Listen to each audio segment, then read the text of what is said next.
जय गुरु जी, जय भोलेनाथ की। आज हम बात करेंगे कि कैसे जो सिद्ध व्यक्ति होते हैं, जिनको कोई सिद्धि प्राप्त होती है या जिन पर किसी देवता की सवारी आती है, वो कैसे आपका भूत वर्तमान भविष्य बताते हैं, कैसे आपकी परेशानी दूर करते हैं। तो क्या आप भी सिद्धि प्राप्त कर सकते हैं? जानकारी पसंद आए तो वीडियो को लाइक कीजिएगा, चैनल को सब्सक्राइब कीजिएगा और बेल आइकन को प्रेस कर लीजिएगा ताकि आपको नई नई जानकारी मिलती रहे। तो लीजिए, आइए शुरू करते हैं। आप जैसे जैसे अपने इष्ट की पूजा करते हैं, ध्यान करते हैं, मंत्र जाप करते हैं, तो आपका तपोबल बढ़ता है। अब क्या होता है, तो आप पर प्रभु की विशेष कृपा होने लगती है, आपकी सकारात्मक ऊर्जा बढ़ने लगती है, आपका ऑरा मजबूत होने लगता है। आप अपने इष्ट की जब अपने अंतर्मन से भक्ति करने लगते हैं, उन पर आपकी श्रद्धा बढ़ने लगती है। आप संकल्प लेकर कुछ नियमों का अंतर्गत अपने इष्ट की पूजा अर्चना करते हैं, कुछ सात्विक नियमों का पालन करते हैं, जैसे मांस मदिरा से दूर रहना, ब्रह्मचर्य का पालन करना। तब धीरे धीरे आप सिद्धि की ओर बढ़ते हैं। तो आपको पता ही नहीं चलता कब आप दूसरों का भूत भविष्य वर्तमान जानने में समक्ष हो गए। आपको वाक सिद्धि भी मिल जाती है। आप जिसको जो बोल देते हो वो सिद्ध होना शुरू हो जाता है। तो कई बार साधक के ऊपर उसके इष्ट की या देवी या देवता की सवारी आनी शुरू हो जाती है। अब यहाँ पर दो बातें होती हैं, क्योंकि इष्ट देव जैसे अगर भगवान शिव हो, हनुमान जी हो या दुर्गा माता हो, जैसे बड़े देवी देवता हो, तो उनकी शक्ति इतनी अधिक होती है कि साधारण मानव जिसका तपोबल अधिक ना हो, वो उस शक्ति को संभाल नहीं पाता। तो उस दशा में उस देवी या देवता के गण उस व्यक्ति के शरीर में आ जाते हैं। अब क्या होता है, तो जिनको पहली तरह की सिद्धि मिलती है, तो वो व्यक्ति सामान्य जीवन में भी कुछ हद तक दूसरों के भूत भविष्य वर्तमान बता देते हैं। और जिन पर किसी इष्ट की सवारी आती है, वे व्यक्ति जब अपने इष्ट की चौकी लगाते हैं, तब उन पर उनके इष्ट की सवारी आती है और तब तक ही बता पाते हैं जब तक कि वो चौकी लगी रहती है। ज्यादातर साधक देवता की सवारी आने से पहले कुछ झूमते से भी हैं। अब क्या होता है, जब आप उनके सामने जाते हैं तो वे आपका भूत भविष्य वर्तमान, यहाँ तक कि आपकी जेब में क्या है, कितने रुपए हैं, आपके कितने भाई बहन हैं और उनके नाम भी बता देते हैं। आपका प्रश्न क्या है वो भी बता देते हैं। अब क्या होता है कि कई बार व्यक्ति ने अपने इष्ट के प्रति कुछ मनौती मांग रखी होती है, पर वो कई बार भूल जाता है। तब अगर उस वजह से उसको कोई कामकाज में अड़चन आ रही होती है, उस देवी या देवता की तरफ से कोई कष्ट मिल रहा होता है, तो वो साधक बता देता है कि आपने ये मनौती मांगी थी, पूरी नहीं की, इस वजह से तुम्हें ये कष्ट मिल रहा है।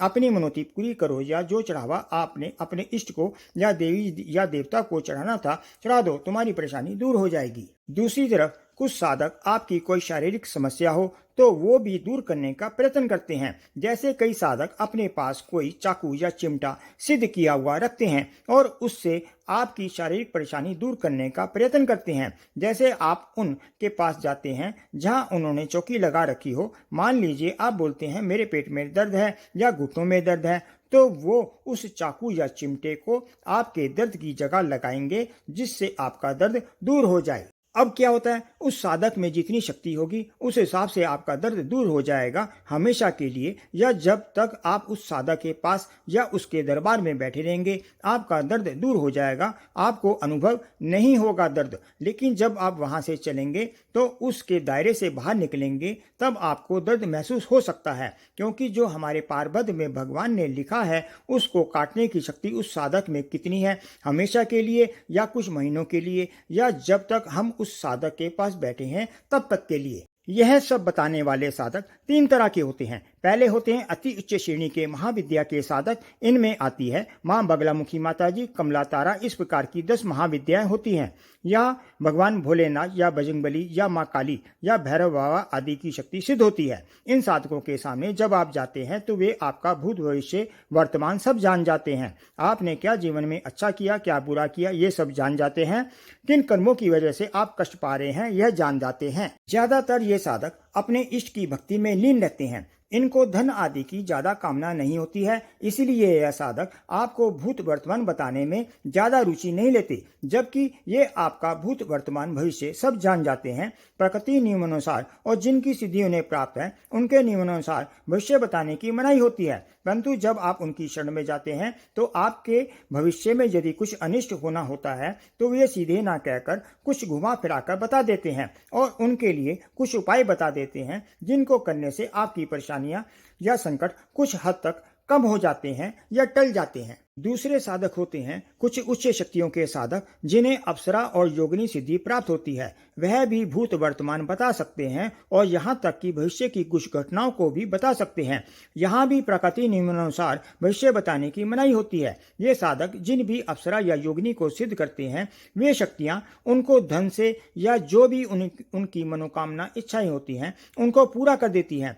तो जब ये साधक भी जब धन व सुख समृद्धि से पूर्ण हो जाते हैं तो उनकी भी किसी का भूत वर्तमान भविष्य बताने में रुचि नहीं रह जाती या किसी की समस्या का निवारण करने में।